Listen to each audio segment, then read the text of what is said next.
Ternate, keraton banyak sekali di Sunda juga. Mereka sudah memberi contoh demokrasi di mana raja berikutnya tidak harus anak raja yang sekarang.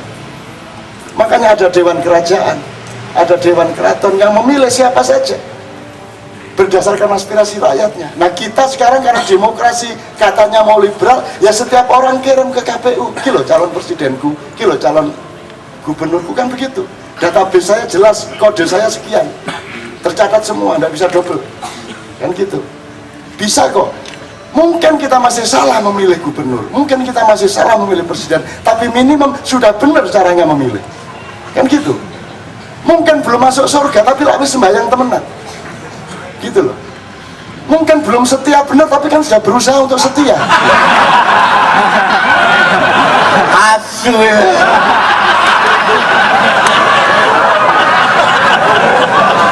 Salah dia enggak ya, pinternya enggak. Jadi Ustadz Nur Somad punya wacana yang jelas mengenai demokrasi yang seperti itu. Terus yang soal Jawa tadi, saya orang Jawa dan karena saya Jawa Islam Jombang, maka saya kurang mengenal Jawa. Itulah yang menyebabkan saya sangat dekat sama dia karena dia dalang. Saya sangat butuh dalang dalam hidup saya. Saya kenal Pak Denuri karena dia mengajari saya nonton wayang. Nah, ini sengaja menurunkan kalau ini. Tak kasih tahu, jangan bilang-bilang ya. Ini jangan bilang-bilang. Kalau ada pers, ini mohon maaf, ini tertutup. Ini untuk ini guyonan. Cak Nun tuh sering bilang, jangan-jangan Nabi Muhammad itu orang Jawa. Jangan-jangan, kenapa kalau orang Arab kok rambutnya ikal? Mana ada orang Arab waktu itu ikal? Ini Cak Nun, tapi jangan bilang-bilang.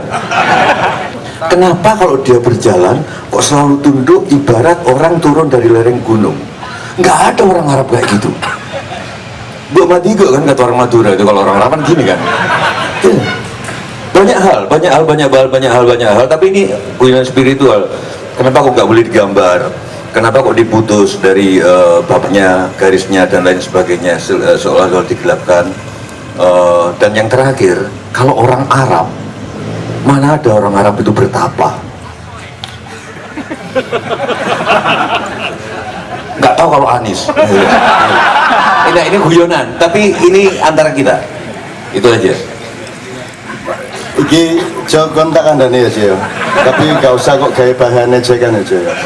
Dia jauh-jauh imigrasi dari Yaman ke Padi, itu tujuannya adalah untuk tirakat di kuburan. Jadi dia 6,5 tahun tiap malam tidur di kuburan. Ini Mas Anies ini, Piro.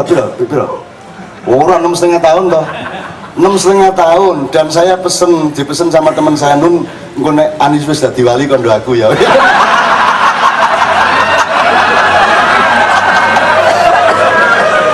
Lo wis kebiyen wali gendeng ya.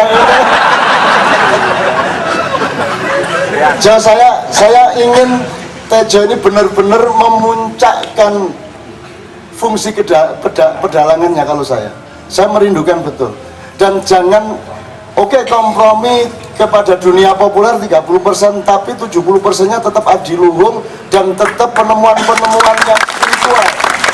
Saya sangat merindukan, karena Jawa ini sudah puncak, sudah mencapai puncaknya, sudah tinggal selapis lagi Islam, gitu ya. Sudah, Anda ngomong apa? Mau ngomong bahasa, mau ngomong Ontowacono, mau ngomong Karawitan, mau ngomong tembang, lagu Jawa itu sudah memuncak. Kalau sekarang orang Jawa bikin lagu Jawa, tidak akan bisa menandingi yang sudah di puncak. Sinom, Gandang Gulo, Kinanti, apa meneh? Pangkur Megatro, tidak bisa diatasi lagi, sudah sampai puncak. Nah, orang Jawa sekarang tidak menyadari bagaimana hidup di puncak kebudayaan. Karena mereka tidak menyadari puncaknya itu, maka mereka sekarang tidak mengerti dirinya, sehingga mereka turun merosot jauh sekali. Dan yang bisa menaikkan kembali adalah dalang-dalang macam dia ini. Artinya suatu hari KC isinya bayangan. Adiluhung 70%, adiluhung 30%, guyonan nggak ada salah. Tapi benar-benar menunjukkan ini loh, orang Jawa bisa menemukan ini. Orang barat mau membalik kita seolah-olah timur berasal dari barat, padahal jelas timur baru barat, barat berasal dari timur, kan begitu. Ini anak konco-konco barat rasa kondo-kondo. Tapi itu jelas, itu Jawa. Saya bukan, yang saya maksud Jawa bukan Jawa sekarang. Terus Anda Betawi, saya Jawa, enggak. Oh, campur gak karu-karuan. Jawa yang saya maksud sama dengan Sunda. Ini si Dadang kan marah ini kalau saya ngomong begini, mana Dadang? Semua itu Sunda, iya enggak. Kamu menyebut itu Sunda, saya menyebut itu Jawa, yang dimaksud sama gitu loh. Dan tenang aja, kita kompak kita dan kita sama-sama anti Tuhan. Insya Allah ya. Insya Allah kalau Tuhan ada dia masih bingung, masih ada kata kalau gitu. Kalau saya kan sudah pasti. Oke, jadi kira-kira seperti itu. Saya mohon dengan sangat sekarang kita dengarkan Ustadz Nur Somad. Ada beberapa hal yang harus kita legitimasi, tapi saya ulangi. Saya tidak namain. Mungkin namain satu. Yang saya heran itu sebagai orang Jawa, maksudnya Jawa, bukan Jawa ini, Jawa Nusantara maksud saya. Kenapa kalau yang disebut menghina Tuhan itu, kok kalau menginjak-injak Al-Quran atau menjelek-jelekan nama Allah itu kesalahannya di mana? Padahal menurut saya dari pedalangan, menghina Tuhan itu sangat gampang. Begitu besok kita khawatir mau makan apa, pada saat itu kalian sudah menghina Tuhan. Itu aja. Jadi kamu nggak tanya, jawabannya sudah bagus banget ya. Dan ini kesadaran salik yang sangat tinggi. Cuma orangnya belum menyadari aja. Jadi kelakuannya masih kelakuan. Jadi memang begitu. Jadi sekarang kita kan ngertinya yang bisa dilihat dengan mata. Kamu mati terhadap virus, kamu mati terhadap bakteri dan kuman, kamu mati terhadap jidokmu sendiri. Kalau pedomanmu adalah apa yang bisa dilihat dengan mata. Wong matamu gak iso ndelok matamu dhewe. Ya toh? Iso ta matamu ndelok matamu dhewe sing ndelok cermine. Gitu loh. Jadi sekarang ini kan yang disebut menginjak Quran, menghina itu kan yang diinjak bukan Quran kok. Mushaf kok. Quran itu rohaniah, dia kata-kata ditulis dengan tinta dan kertas, yang diinjak kertas dan tintanya. Meskipun secara budaya sebaiknya tidak dilakukan, tapi itu urusan budaya. Kalau mau menghina Tuhan, tiap hari kita menghina Tuhan. Tiap hari Tuhan nggak kita libatkan dalam banyak hal dalam hidup kita, kan Tuhan nggak kita libatkan. Emang ada di DPR itu melibatkan peran Tuhan gitu ya? Enggak ada. Tuhan tuh tiap hari kita hina. Maka saya, buku sebentar lagi terbit ini di Kompas buku saya yang lama, dan Tuhan pun berpuasa. Dan Tuhan pun berpuasa. Jadi nek Gusti Allah gak poso mau diar ini. Selamat Gusti Allah poso, sabar gitu, sampai kita yang gak sabar. Udah kayak gini kok gak ditempeleng-tempeleng gitu loh. Nek Gusti Allah ya aku tak tunyo ada.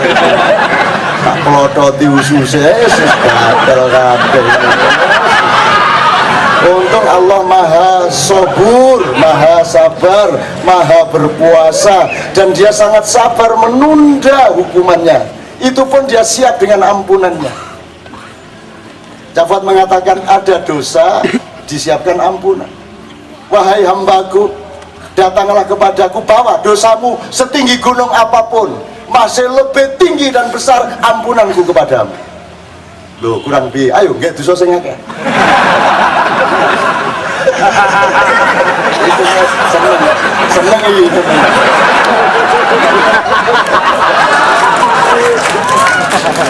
Kan saya sudah pernah cerita mengenai 2 orang yang dipanggil Allah itu ya. Ya kan? Udah ya. Loh kan ini kan penghuni neraka, tiba-tiba Tuhan tuh kok pagi-pagi bilang Bril panggilan anak 2 itu. Yang mana? Oh yang itu, oke. Terus dipanggil 2, kene lagi gue diundang Gusti Allah. Terus menghadap nyun sewu wonten dawuh. Terus Allah tanya, kamu ngapain masuk neraka? Wah saya itu sepanjang hidup tuh enggak pernah 1 kali pun taat sama Allah. 1 kali pun enggak pernah. Oh kalau memang kalau gitu pantas kamu. Kata Tuhan gitu, ya wis bener gue ngomong begitu. Yang satunya kenapa? selama hidup itu saya belum pernah berbuat baik sekalipun. Semua jelek. Oh, wis pantes ngono. Wis ngono mulai. Lah apa aku mang nyeluk kon aja pantes kan mlebu neraka. Begitu Isra pulang, begitu disuruh pulang, ini dua orang berperilaku berbeda. Yang satu lari kencang sekali, yang satu gini-gini. Sampai Tuhan penasaran, sini. Kamu kenapa kok lari? Loh kan saya sudah bilang ya Allah, selama hidup saya di dunia belum pernah satu kali pun saya taat sama Allah. Lah tadi diperintah pulang, lari saya. Lumayan satu kali tapi kan saya taat sama Allah. Kata, oh jadi kamu tadi lari karena taat sama saya? Ya, kalau gitu masuk surga. Ya. Kamu ngapain kok kelenyat-kelenyit noleh-noleh? Loh saya itu kan husnudzon sama Allah. Saya disuruh pulang tuh maksudnya kemana? Ke surga apa ke neraka? Terus saya berpikir, masa Tuhan nyuruh saya ke neraka? Pasti ke surga. Tapi saya ragu-ragu juga, maka saya tolak-tolak. Oh jadi kamu berbaik sangka sama aku? Iya udah masuk surga. Nah, jadi saran saya, lakukan dua hal. Jangan pernah berbuat baik dan jangan pernah taat sama Allah satu kali pun di dunia, supaya nanti dipanggil Allah ketika kamu di neraka. Kalau dipanggil,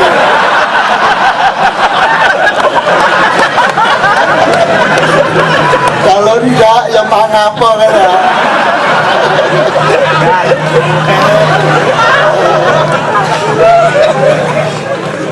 Allah itu lucu-lucu gitu loh. Seperti yang orang Badui tawaf itu kan dahsyat itu. Dahsyat. Endingnya kan bilang itu sama Yahudi, kamu dia nggak usah menghisap-hisap aku, karena aku juga tidak akan menghisap dia. Kan itu kan melanggar syar'i, ndak karu-karuan itu kalau diturutin. Ngerti ceritanya tuh? Ini kok goblok temen kan? كان النبي صلى الله عليه وسلم يطوف في الكعبة فرأى أعرابيا يطوف بها ويقول يا كريم. Wah, ini tak terus nangis. Tapi nak dengar wong Yaman gengsi nangis. Malu. Jadi ada orang Badui tawaf. Dia bilang ya Karim, ya Karim, ya Karim, ya Karim, ngubeng Ka'bah. Dilala Rasulullah Muhammad SAW itu pas tawaf juga di belakangnya. Dia juga memang menyebut ya Karim karena lagi populer itu kemuliaan Allah. Maka Rasulullah juga ya Karim, ya Karim. Si Badui noleh, kamu kok nuri-nuriin saya? Loh saya memang mau bilang ya Karim kok, tapi kok nyama-nyamain sama saya? Loh enggak, saya memang mau ya Karim. Akhirnya ya Baduinya terus lagi, gitu lagi, ya Karim, Muhammad ya Karim, ya Karim. Iki nyenyak tanya apa kan? Wahai laki-laki, kata si Badui, kalau tidak karena wajahmu yang bercahaya, kalau tidak karena perilakumu yang teduh, maka penghinaanmu kepada aku dengan menirukanku bilang ya Karim akan aku laporkan kepada orang yang paling aku cintai, Muhammad sallallahu alaihi wasallam. Sing diancam Muhammad. Nek arek Jawa Timur lo arek iki gitu. Tapi karena Nabi Muhammad bukan orang Jawa Timur ya kan? Ya Jawa tapi bukan Jawa Timur ya. Terus Nabi Muhammad nggak tahan, dia nggak bisa acting lagi. Tebak luar gitu. Jancuk.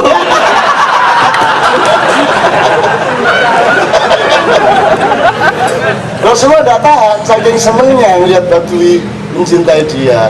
Dia terus kehilangan acting. Loh, kamu belum tahu Muhammad?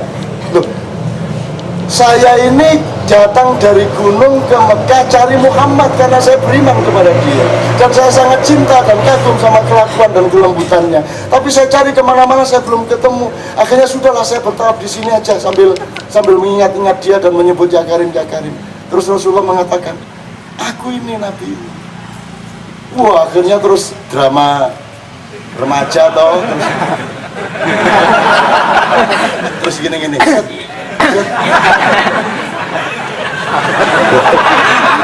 Nek wong Arab ngene kan ngene.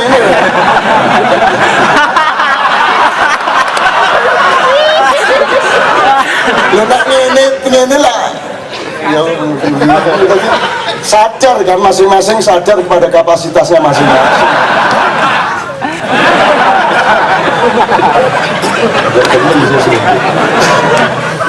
Tiba-tiba Jibril datang. Loh, ini drama apa? Tiba-tiba Jibril datang. Wahai Muhammad, Allah mengirimkan salam kepadamu ya Muhammad. Oh, waalaikumsalam, tolong sampaikan salamku kembali kepada Allah. Allah menitipkan pesan, katakan kepada Yahudi itu, emangnya kalau dia bilang ya Karim, terus nanti aku kepada Badui itu bilang sama dia, Allah menitipkan kalimat, emangnya kalau Badui itu bilang ya Karim, terus Allah tidak menghisap dosa-dosanya apa bagaimana? Lu Masya Allah, repot-repot ngomong gitu. Itu kan satu drama kemesraan yang luar biasa. Tiba-tiba Baduinya jawabnya gawat juga. Loh, enggak mudurokno ya. Kalau Allah berani hisap saya, tak hisap ganti sampai. Badui menjawab gitu. Kalau Allah menghisap saya hisap juga. Loh, bagaimana maksudmu, kata Jibril? Muhammad tanya itu kan pada Badui, bagaimana maksudnya dia menghisap Allah? Kalau Allah menghisap dosaku, aku hisap ampunannya kepadaku. Kalau Allah menghisap kelalaian hidupku, aku hisap kedermawanannya untuk memaafkanku. Nah, ini medrone kok. Gitu ya. Terus Muhammad kaget atas jawaban itu. Wah, ini filosofis juga ini kan. Terus akhirnya Jibril bilang, Muhammad kasih tahu itu si Badui, dia tidak usah menghisap Allah, karena Allah juga tidak akan menghisap dia. Oh, jadi makanya sampai ke Gusti Allah ngene. Wani-wani ngitung-ngitung sabu. Itu Arab Pekalongan ya. Arab Pekalongan dagang kain tidak laku-laku. Anaknya tidak bisa sekolah, sudah waktunya daftar. Tidak laku-laku. Akhirnya pagi-pagi dia bangun sholat subuh langsung ke toko, terus berdoa, ya Allah, kalau hari ini tidak ada yang laku, saya minum main judi. Pokoknya wallah, ana minum, ana main judi.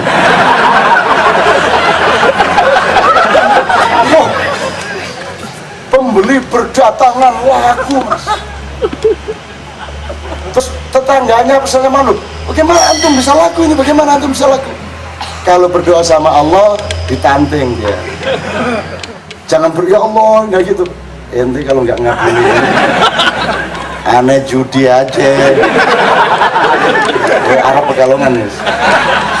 Nek Arab pagi sih menang. Kalau mau kawin, bikin isu dulu. Dia kerahkan santrinya untuk mengisukan ke seluruh kota bahwa Ustadz Anis mau kawin lagi. Istrinya dengar marah. Wah, terus Anis, buktikan aja, buktikan sama siapa saya kawin. Wah, diulur-ulur sampai seminggu lebih, diselidiki ternyata tidak ada fakta bahwa dia mau kawin. Terus Anis bilang, sudahlah pokoknya jangan percaya isu. Ya mulai hari ini ya. Iya, mantep lah istrinya tidak akan percaya isu. Nah begitu istrinya mantep tidak percaya isu, kawin dia. Kaya Arab ini kelakuannya pada bareng betul.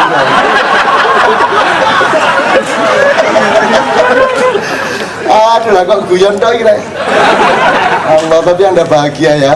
Sama ini bukan supaya Anda kurang ajar sama Allah, tapi supaya Anda dekat sama Allah, supaya Anda menyatu hati, nyawiji ajur-ajur dengan Allah. Ya jangan ranyak-ranyak banget. Orang Madura aja bilang, ya Allah sampai sore mau maghrib tidak dapat ikan saya. Kan gitu. Ya Allah katanya Rahman Rahim sampean. Kalau saya tidak dapat ikan sampai maghrib tidak dapat satu ikan, bagaimana ya Allah? Mana Rahman Rahimmu mana ya Allah? Karena aku tiap hari baca Bismillahirrahmanirrahim, mana buktinya ya Allah? Nah Allah kan maha malu kepada hambanya kalau dia tidak memberi rahmat, maka langsung ikan pecotot 5 dikasih langsung Tuhan. Terus dia bilang, ya Allah kok 5 benar? Ya memang saya, istri saya, anak saya 5, tapi ya masuk 5 ya 10 lah. Ya Allah juga maha kasih, dikasih lagi 10. Ya 10, tapi ya kalau 15 ya lebih bagus. Akhirnya udah Allah bombong, kasih ikan sampai penuh perahunya. Wah, dia seret ke pantai dengan berat begitu, sampai di pantai dia membalikkan badan, ada asap membubung, dan dia tahu itu di desa dia. Wah, kebakaran. Wah, lari dia, ikannya ditinggal. Sampai tengah jalan ketemu temannya, Pak, rumah sampean yang kebakar itu. Dia bukan lari ke rumahnya, malah gini sama Allah, ya Allah, maksudnya bagaimana?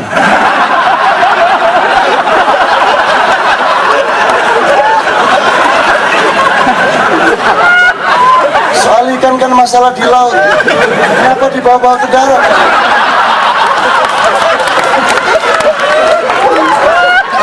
Oke, teman-teman sekalian, sekarang kita khusyuk dengan Ustaz Nur Somad. Bismillahirrahmanirrahim.